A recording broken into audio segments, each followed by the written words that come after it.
Welcome to this episode of Listen to Your Coaches. I'm your coach, Mike Wilkins, here with Coach Will Morrill. Today we're going to talk about the biggest mistakes that we see amateur fighters make when developing themselves for their amateur fight career. I think we're each going to run down through a list of our own personal top three. We'll discuss what we believe those mistakes to be and then offer some solutions to that. All right, so yeah, let's get going. Will, would you want to start us off? Sure, I'll start us off. So my first mistake that I see a lot of young fighters make when they're, just beginning their journey into, learning how to fight, and we'll kind of say that that's like, we'll call that the entire like amateur career. So this isn't people who are like just starting. Right. But I think first thing I see is wanting to spar too early, wanting to spar too hard, and wanting to spar too much. Okay, so over sparring. Over sparring, yes. So, first of all, do you agree with that? I agree with that, and I definitely have fallen victim to that as an amateur fighter myself. Mm-hmm. And I understand where it comes from. You know what I mean? They're like, hey, sparring is the closest I can get to a fight in training. I should be doing that. And like, I understand the rationale. I also see value in sparring. I even see value in hard sparring, especially before your first couple fights. Oh, yeah. With that said, I have seen far too often someone come to the gym, maybe they've been training for even 6 months or something, and they are okay, but they're not great, and they want to start sparring a lot. And the problem with that is sparring is a tool that we use to refine the technique that you already have, right? So if you have poor technique, especially if we're working on a specific thing, and then you go and spar trying to, utilize that, you're going to refine a poor technique. Right? So you're reinforcing that poor technique. Exactly. Yeah. So what I'd prefer to have them do is drill a specific thing for a certain amount of time, get it really good on pads, on partner drills, on the bag, and then start to incorporate it a little bit during sparring and have a specific goal in mind. The problem with sparring is that it's the most chaotic of all of our training methods. So if I'm like, hey, so-and-so needs to work on turning their hip over during a kick, I'd way rather hop on a bag and have them do however many reps of it, and then we can put it on pads, and maybe I'm hitting back a little bit, and then we do some partner drills, then introduce a little bit more chaos, for a lack of a better word, and then we get into sparring. Yeah, because we're slowly incrementally adding levels of chaos isn't probably a great word for it, but uncertainty, complexity. You don't know what's coming back at you. So if you're sitting there worried about just like, hey man, I just got to try not to get punched in the face, you're not also then really building technique on certain areas. With that said, I do think that sparring is a valuable thing. I think that before your first fight, you should definitely do some hard sparring in the gym. You don't want the first time that you've gotten cracked or had to face some adversity to be in the fight. Exactly. Yeah, I agree. So it totally has its place. I think people should do that, at least a couple of times before their first fight. With that said, I think the majority of sparring should not be hard. I think that it shouldn't happen that much. Obviously, depending on intensity. If you're literally just play sparring, you can do that all the time.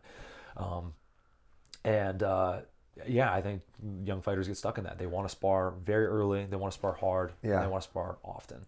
Okay, so to jump on board with you here, I would say that I definitely fell into that. I would say that the majority of my training as an up-and-coming amateur, fights 1 through fights, I'm going to call it maybe like 6 or so, was just sparring. Yeah. Like I pretty much only sparred and like did live rounds and stuff like that. I would say my percentage of sparring, if you include live jiu-jitsu rounds as sparring, are you considering that sparring? Or is that fall into kind of a different topic? Because can that...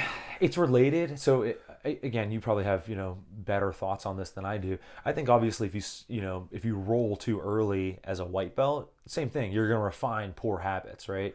And I think that's why, you don't have people spar or, roll day one. And you have to, build up to a certain level. Well, we have you roll day one, but we have you roll in a limited way. Very limited. Yeah, right, very limited way. We only have you roll in the position that the lesson reflected. Right, exactly. Right? So like if we're escaping mount today, well then our live's going to be from mount. And if throughout that process you get your back taken, that'd be a resetting point. Right, exactly. And I think that's awesome because then they can focus on that one technique and not have the added stress of, oh, what happens if I get leg locked? What happens if this dude takes my back? It's just like, hey, let's just focus on bottom side or, whatever it is that you're doing. Yeah, awesome. So I definitely fell into that, and I would say that maybe I didn't have the best coaching at that time. It was also a different time, you know what I mean? Different time, yeah. I did a lot of hard sparring back in the early 2000s as well. I would say like the mid to later portion of my amateur career, I was my own coach, kind of. Yeah. We were just a bunch of fighters who were like kind of like coaching each other, supporting each other, training with each other, and like we primarily just sparred, and it's also the fun part. Yeah, yeah. Like that's it. Like come to play the game, and like the game is what you like. You know what I mean? What you might not like is all the steps it takes to actually make real improvements at the game. And I think that in fighting in particular, especially stand-up fighting, the sparring should be, again, generally a pretty small amount of that training, which, like, I understand the frustration. Imagine you're a young kid, you want to be a basketball player. You show up to basketball practice, and they're just like, hey, all we're going to do is drills for, like, 6 months. You're like, I want to play a game of basketball. You know what I mean? I understand that. I totally get where these kids are coming from, but it's just like, if you want to take this seriously and you want long-term development. We're trying to actually be good. Right. And again, I feel like in fighting, like, okay, you play some basketball as a kid, you play some pickup, maybe your technique's not great, maybe whatever. All right, cool, you lost a game. But in fighting, it's like there's serious consequences, Yeah. And especially if you want to go pro, it's like, okay, you shouldn't be afraid of losses as an amateur, but like we don't want to throw away fights because you mess something up. Or more importantly, you don't want to take too much damage early on, you know, because the tail end of your career, you're going to feel that. So absolutely. Yeah, for sure. Yeah, so that's my first point that I think that young fighters, make the mistake of is sparring too early, too often, and too hard. Now, you teach a clinch class on Tuesday nights, and each class there's live in it, right? Correct. Is that sparring? I would say that's similar to what you were talking about before, where it's limited sparring, right? Because within the clinch, we have a very limited amount of throws we can do, pretty much outside trips, right? Right, yeah. The strikes that are allowed are almost exclusively knees to the body. Once you get a little more advanced, we're dealing with elbows, but everyone knows, like, we're not hitting elbows hard anyways, and only with pads once you're on. there to that point of hitting elbows, you have a level of control to yourself, because you wouldn't have achieved the point where we're utilizing the elbows unless you are a pro prospect. So you must be pretty damn good already. Right. Or, I just have more advanced, students who do that as well. Like they all, again, but like, again, that's like, they're advanced. So right. Yeah. That's my point, is like no one's getting hurt, from elbows for the most part. Yeah. Obviously there's mistakes, but like it's very, very safe training at that point. The other thing is we have a fundamentals, like, intro to clinch lesson. So by the time that someone goes to a clinch class and is going to be doing some live, it's not the first time they've seen the clinch. They're aware of all the positions they need to, be, not all of them, but they're aware of the general positions they need to be aware of. Right. They're aware of what's going to happen in the clinch with the movement and the strikes. So it's not like we're just like, go try it out, see how it works for you. Yeah, gotcha. All right, so, cool. Yeah, I mean, I'm going to have to say I agree. I agree with you. And especially experiencing the other side, I'm sure that the level of sparring over the level of, technical learning that I've done definitely stunted my growth. And I likely would have been a better fighter training with different methods. You and me both. But again, we were doing our fighting in the early 2000s. Things were different. Yep, it certainly was. All right, so what do you got for your first point? So my first thing is, I think a mistake that amateur fighters make is because they are so, like, green, right?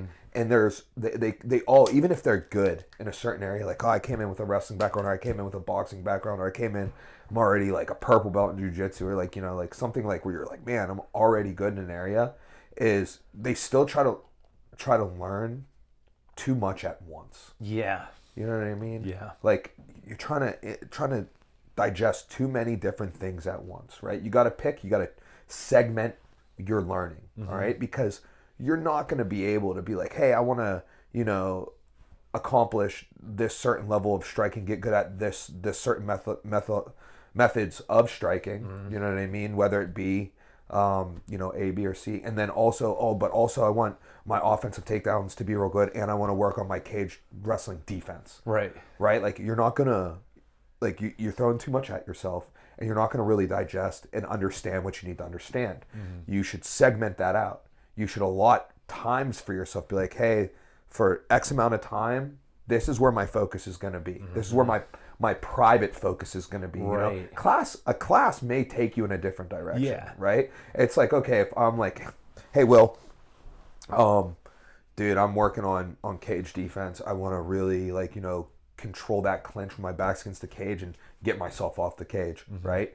But then you're teaching maybe some combinations into takedowns, you know, for open stance. Right. Do I go, hey, I'm not going to do practice today because I'm segmenting my learning, right? No, that's your private learning, right? That's what you're working on by yourself. That's where you're seeking personal instruction with your coach. That's where you and, like, maybe one of your close training partners are getting extra reps in. You know what I mean? And all the fighters should be doing that in some way, shape, or form, right? You can't be just doing, like, what's going on in class. You know, you got to have your personal growth in mind. And I've never had to tell a good fighter that. I feel like we're going to have some overlap on our points here. Hey, it would make sense. Yeah. It would make sense. So, yeah, just, like, you know, trying to do just too much at once. Like, segment your training, you know, figure out, which will probably come up a little bit later because I know what my second point is. So this will have some layover. But, you know, figure out, you know, what you want to improve at and focus on that. Maybe even allot a certain amount of time. Maybe in a lot, be like, hey, October, all about cage wrestling defense. All about it. And then wherever I'm left off, when November starts, I'm left off. Maybe if I feel like I'm right at the edge of making a breakthrough, maybe I push it another week. But, you know, wherever I left off, hey, that was my month of improvement. Now I'm going to offense, right? You know, or something thereof. So, okay, I agree 100% on everything. Let me ask you this, and this is where I think maybe we'll get a little bit of disagreement. Let's do it. I guess, how do I phrase this? How does a fighter determine what that month is going to be? Well, there you go, Will. Let's move on to point number 2. Okay. So my second point is making the wise choice on what you're going to learn. You know what I mean? Like, so here goes the thing. Like, maybe a student or a fighter elects to focus on ways to finish from the mount position, right? But how often are they in mount? You know, how often are they getting the mount? Is their game really that evolved that they're in mount a lot to where that makes sense? You know what I mean? Or stylistically, like, you know what I mean? Like, stuff like that. So, like, a lot of times it's not that hard to figure out, right? And, like, it doesn't always have to be your weakness, but it most of the time will be an area in which you frequent that you wish you were improved upon. Okay? So, like, for example, if I were to continue to use, like, mount, maybe for you where you're at, the better thing would be guard passing. Like, passing the guard. Why? Because you're going to be there far more often. It has far more utility. Okay? If I were to use some, like, basic jiu-jitsu moves for an example here, the rear naked choke, right? Probably the best submission. There's been several studies. Recently, I saw a post. Good data in this that shows a lot. us that. Yeah, a lot of data. UFC Performance Institute. But there was just one released on Instagram. It was every submission ever done in UFC history up until March of 2023 or whatever. Right. They, like, you know, and something crazy. Like, it was the overwhelming, like majority. 71% of the submissions were rear naked choke. Right. So most common, like, definitely high percentage stuff. High percentage. So I think to kind of, like, wrap up what you're saying is pick a position that you're in a lot and refine a technique in that position. Yeah. Instead of a position that you're not in a lot. Or a technique of more value. So, like, the rear naked choke, incredibly valuable, inarguably, but you can only do it from back control. Right. The Kimura, you can do it from bottom guard, top half guard, top side control. You utilize it from the back. You utilize it from standing, both offensively and defensively. You use it to get yourself off of the cage. You can use it offensively from standing to defend against takedowns, entering into your own offense with Kimura trap systems, right? It's a move or a technique that has a lot of utility, right? And so it might be wise. You might get more bang for your buck out of it, right? Like, let's say that you have an actual bar, right? And right now you're a 60% fighter. You have 60 points, right? And You spend some training time and your points increase. Well, that month that you spend training the Kimura, for an example, you just increased 5 points. Right. Where if you spent that same month training the rear naked choke, you would have only increased 1 point. Right. You know what I mean? Because the utility of the Kimura allows you to utilize, if you became an expert at utilizing that movement, right? There's just so many different positions where it's going to be available. Almost every position, there's some way, shape, or form to use the Kimura as a not necessarily as the shoulder lock submission, but as a hold, right? Or use primarily, I primarily use the Kimura to advance my position towards the back. Right. That is the primary use of the Kimura for me.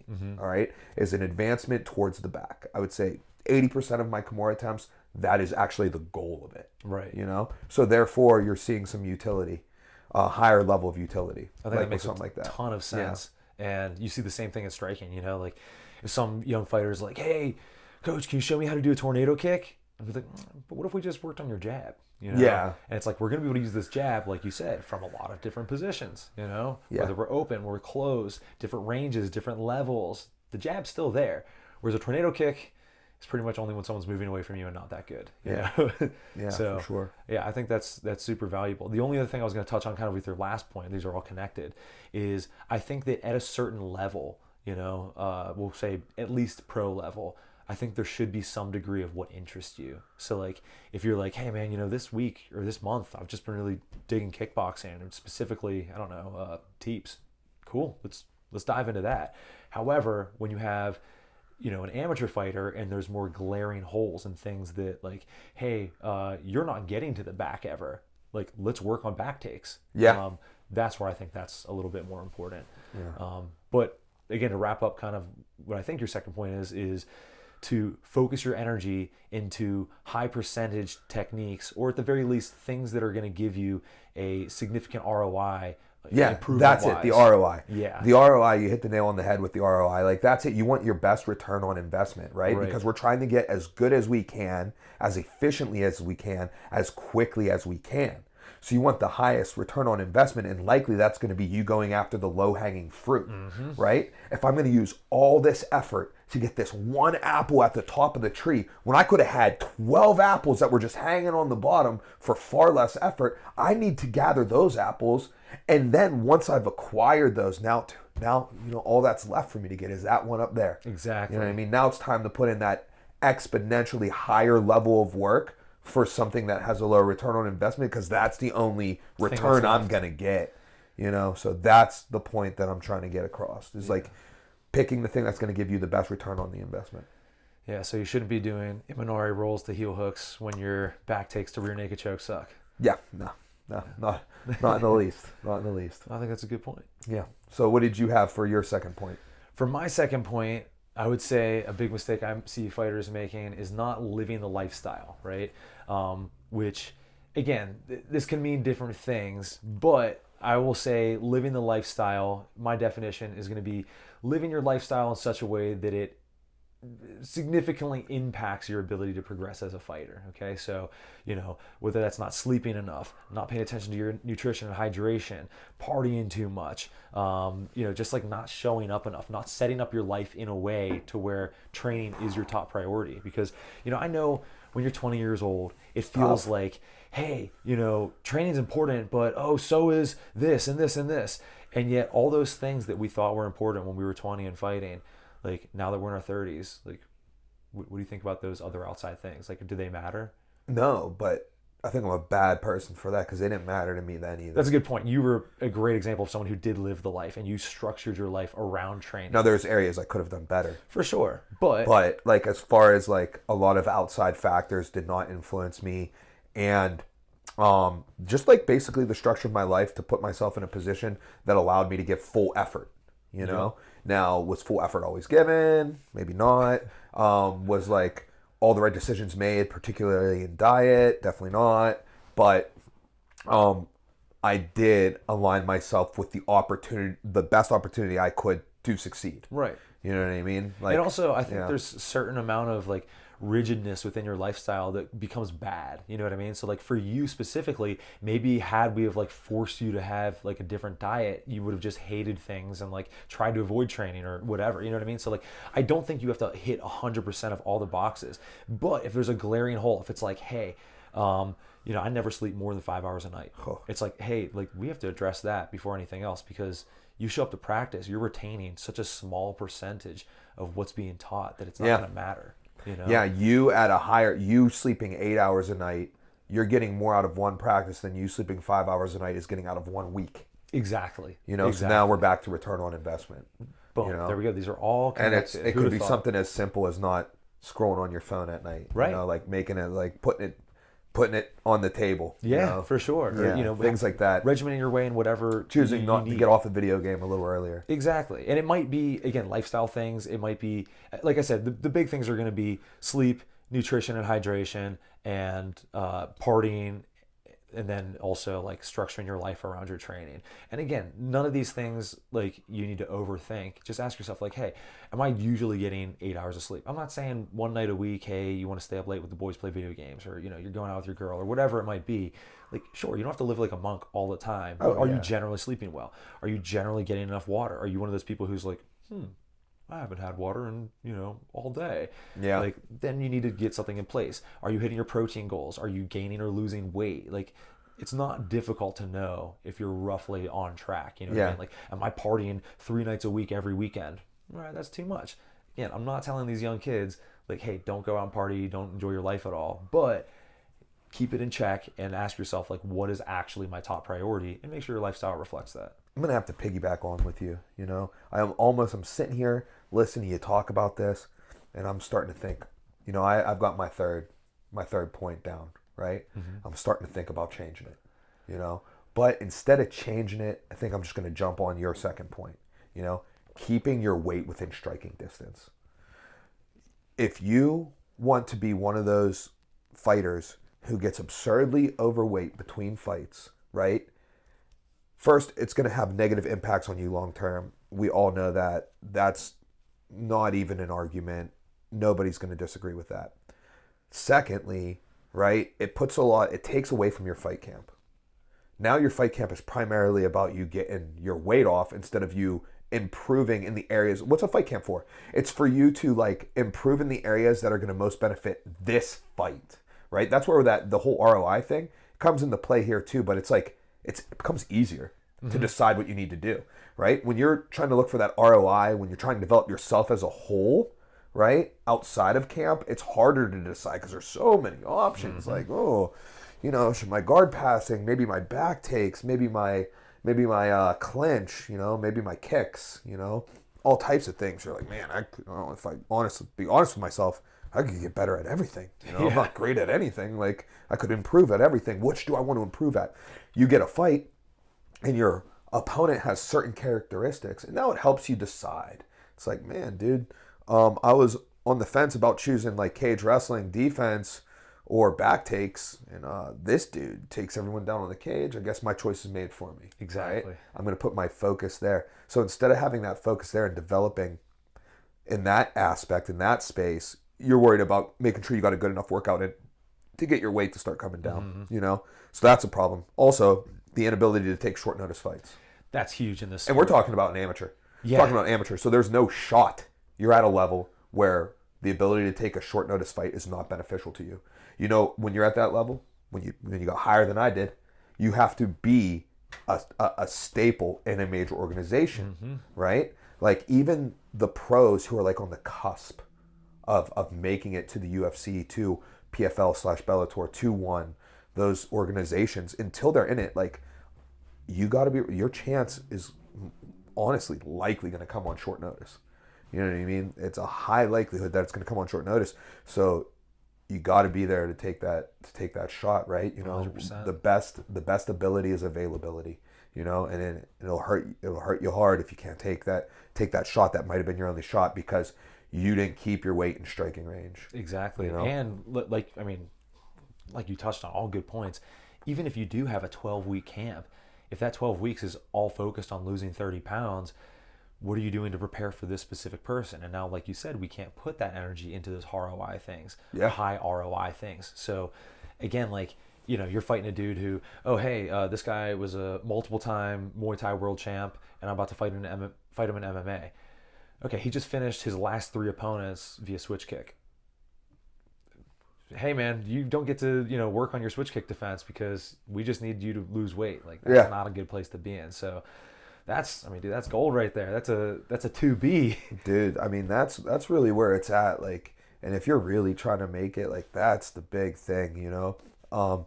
I didn't do a great job of it, but I didn't do a terrible job of it. I would say one of my biggest opportunities was that fight in the CFFC, 8 days notice, and you know, I was within range, able to take it, got the co-main event on CBS Sports, got a contract with the CFFC for multiple fights, which was really my springboard towards like becoming a serious like contender for the big leagues. Yeah, absolutely. Yeah. Yeah, staying ready. That's huge. That's real huge. Yep, you got to be there. And that takes, you know, everything that we talked about before. That all gets wrapped into that. Yeah, these are all interconnected, and it makes sense. Sure does. All right, so what are we on? We're each on 3. We're each on 3. All right, you want to go first? Well, you know mine. I don't know yours, which makes sense. Should I go first? Should you go first? I start us off. I'll go first. Okay. All right. My third point, my third issue that I see fighters make a lot when they're younger, especially, is trying to learn techniques physically too fast. So not what you're talking about, like on too fast of a timeline. But like, you know, I'll be like, all of our fighters who are watching this, they're just like, right now, they're like, damn, dude. They're like, bro, like, that's all we do. It's like, slow down. Yeah. Slow down. Like, and a lot of times too, it'll come. So like right now, I'm really into like, I'm playing with polyrhythms in striking training, which is like as complex as it sounds, right? Like we're taking like musical theory and attaching it to striking drills. It's like very difficult, but it starts with something real simple. So like, for example, last week I had them all stepping in a box. Yeah. Not doing anything else. 3, 4, no punches, no defense, 2, 3, just stepping. And if you don't put effort and focus into those super easy rounds, as soon as we start to add layers of complexity, things are going to break down. And if you try to go too fast, too early, you'll never get out of the drill what we want. It's a cliched saying, man, I should have brought this up in episode 1, but slow is smooth and smooth is fast. That's it, man. That is so true. So true. So true. So like a lot of times, and especially if someone's learning something that is related to something else they've done, right? So let's say they're learning a jab, or let's say they've learned a jab and then they're going to learn how to use a switch jab in various contexts. If they just try to hit the switch jab at the same speed that they can normally jab, they're never going to learn that technique perfectly. Yeah. It's like we have to slow things down significantly. Movement quality is the highest priority, right? I don't care how quickly you can hit it within your first day, 2 days, week of training a certain technique. All I care about is you're doing it right. Yeah. So when you're physically learning a new technique, right? When you're going through that drill the first time, go slow. Add speed only when it feels like it's accurate and it's smooth. Then at that point, we can slowly add speed right up to the point where you feel like, hey, maybe my technique's breaking down a little bit. Hey, let's stay here for a little while, and then add speed a little bit more. And again, it might take longer initially to build that speed up, but overall, you're going to learn that technique in a way that's applicable to fights way faster. Yeah, I mean, you're either going to start off slow and right or fast and wrong. Yeah. And that's all there is to that. And to tie things back to my first point, what happens when you're doing really fast reps of an incorrect movement at a high intensity? You're refining bad technique. Yeah, you're ingraining that into your nervous system. There it is. Yeah. Yeah, I mean, we do it all the time. Like I will segment down like larger techniques such as takedowns, right? Mm-hmm. Takedowns is a large technique, especially for MMA. It's vastly different than in wrestling. It's a large technique and it's a large motion and it's a window that is open and shut like that. So it's something that inherently does have to be fast. Mm-hmm. There's no time to stop at all during this. But in the learning process, there sure as hell is. You believe there is, right? Yep. You set your strikes up, you remove the defense, you get your level at the appropriate position, you break into the hips. Like, it's like, we break it down nice and simple, slow and smooth, now smooth is fast. and now you're blowing through your takedowns, right? And I mean, it's just worked like that since the beginning of time. You know, I remember back in Lawrenceville, 2010, Warren's working on me with this like GSP-esque takedown where we're slipping a jab, shoulder rolling, lining up with the hip and blowing through the hips, right? What's my best takedown? Double leg blowing through the hips. Blowing through the hips on a double leg, right? Specifically a reactive, but I also have it proactively, right? That's another topic. But it came from tremendous amounts of boredom on my part. Yeah. But what was I going to say to Warren, right? I wasn't going to be like, oh, I'm bored, let's roll. Oh, like, you know, oh my God, I would be terrified. Yeah. I'd be terrified to say that. And we would do that slow for an hour and then a next day for an hour. And dude, we did this forever to the point where while it was going on, I had a whole freaking things going in my, like completely unrelated to training. I wasn't thinking about that at all. Yeah. Right? Everything, you know how they say, oh, training takes your mind off of everything outside? Not that training. That training, all I was thinking about was what was going on outside, right? We have a window front. I'm just paying attention to I'm watching people walk past the window. Boom! Boom! Because we were just hitting and then all of a sudden, I realize I'm thinking of everything but this, and I'm hitting it perfect. Boom, we did it. We did it. It had to be literally 50 hours of doing it slow. Over the course, this was, of course, over the course of 5 to 6 months. Right. You know, like an hour on a Tuesday, then an hour on a Friday, and like such like that. And man, it paid off. And now, like, it's like you get to that point where I couldn't do it wrong. Yeah. Right? I'm just like, okay, a common mistake is, sorry guys, I did it right again. Common mistake, damn, I did it right again. You know, like it's hard to do it wrong. Dude, I've had that happen before a couple times. Training like, oh, that's a good thing. Yeah. Okay, piggybacking off this, what percentage? Not for okay. Let's clarify this a little bit. Not for a recreational, you know, martial arts enthusiast, but someone who's actually, you know, going to fight, right? And we'll say at a high amateur, you know, plus level. What percent of their training should be boring? Dude, a large percent should be boring, and that's the unfortunate part, but that's the sacrifice that you're going to make, because that's where you get the highest return on investment, that high ROI, right? Like, and like that's the thing. Like, if you want to do the fun stuff, you can do the fun stuff, but you're paying for it. You're paying to do that fun stuff, and what you're paying is you're sacrificing your skill and ability. Also, if it's sparring, you're probably sacrificing your chin, you know, and your durability long term. Yep. You know what I mean? So yeah, I mean, and that's the sacrifice, and that's the part of it. Like, it's not fun, you know. So one thing that I do as a coach is I try to make the not fun fun. Yeah. You know what I mean? Yeah. I try to make them, like, you know, and whether it be by like turning it into some form of a game or doing it at a certain like pace, you know, maybe making it like a little less like monotonous by simply making it into a group of 3. Yeah. Instead of, Yeah. and then there's value in that too, because now they're watching one of their training partners do it as well, you know, or just like, you know, by like, you know, I'll work with some fighters privately, you know, and specifically working on takedowns right now. It's what we were working on recently. I had Lucas, I had Brittany, and then I had Hound Dog with me. And we're working on, you know, some proactive takedowns, you know, just like making some adjustments on our level change, you know, being more efficient, things like that. Really breaking down real minute things for this takedown. And dude, we did 80 minutes straight.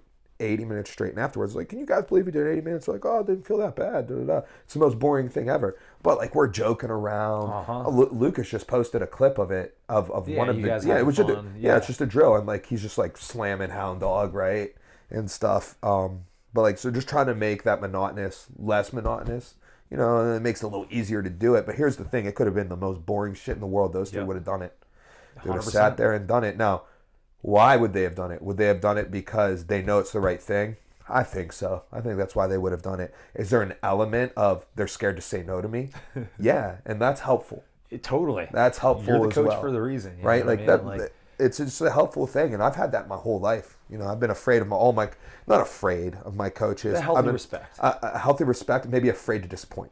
Yes. Afraid to disappoint, right? Like, I wouldn't tell Warren, no, I'm not doing something for practice. Like, I'd be like, I was just scared. I remember And when I was in college, freshman year wrestling, we had just got done with like the conditioning portion of the preseason. Now we're in the room, and dude, after the second day, like I'm 18 years old. I've probably never honestly been sore in my life, right? Like, dude, I was crazy sore. I remember like sitting down, like just like standing up and sitting. It was like it hurt. It was serious pain, and I was like, dude, I would do anything to not practice. Like, do I tell like coach like you couldn't touch me, it hurt. Yeah. And I was like, I can't move, I can't shoot or whatever. I was like, do I tell the coach, like, coach, I need the day off? I was terrified. You know what I did? I went to practice. Yeah. And I practiced. And I left that practice like, wow, I can't believe I made it through that. And dude, still to this day, that one single practice that I made it through, and it wasn't like the practice was like crazy hard. It wasn't like the most relentless workout or anything of that nature, but it was the way I came in, like I was in shambles. Like, and like I made it through something that I didn't think I'd be able to. And you know what's important about that is like you never know when one particular practice is going to give you that lesson or reinforce the lesson of overcoming. You know what I mean? And like that's why it's so important to stay consistent. That lesson just like hopefully it always sticks with me. I mean, it's been quite some time. That was 2005, you know? So it was a long time ago, and it definitely paid off in fights. I vividly remember third round of my fight against Rob Hanna, like kind of like reflecting back on that and like just like as tired as I've ever been in my life. I've never been more tired, you know. I believe that was my first time in a third round. Yeah. I'm pretty sure that was my first time ever in a third round and stuff, and I'm exhausted and I'm like, oh, I don't think I can do anymore.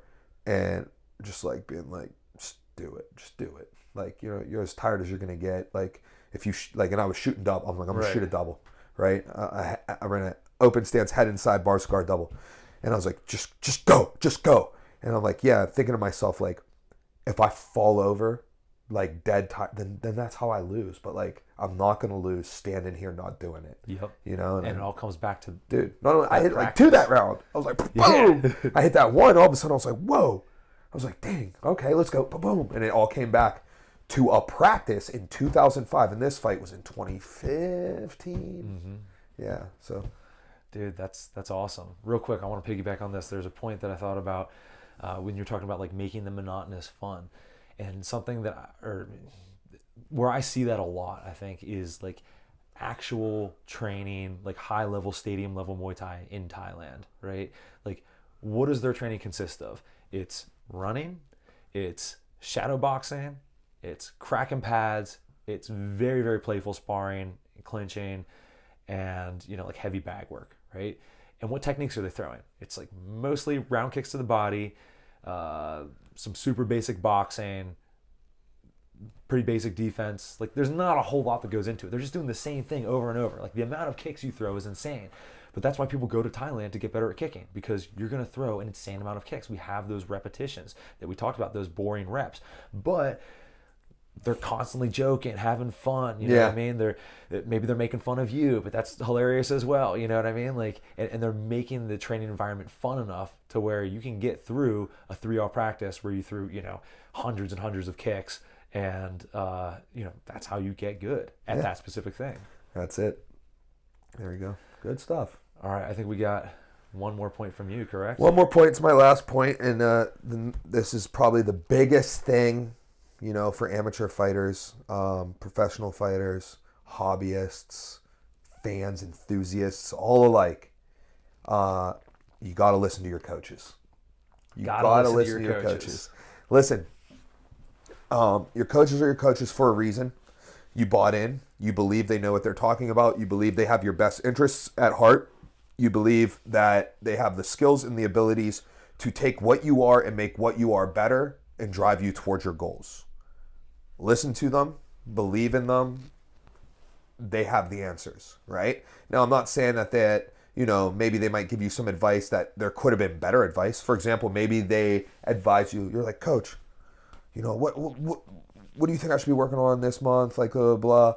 And first off, I believe that you should ask for that advice, but ultimately we should just be saying something that reinforces something you already believe, because it's got to be something you want to get good at. Yep. something you want to. If you have a glaring weakness, I'll be like, dude, you're not doing nothing until we fix this.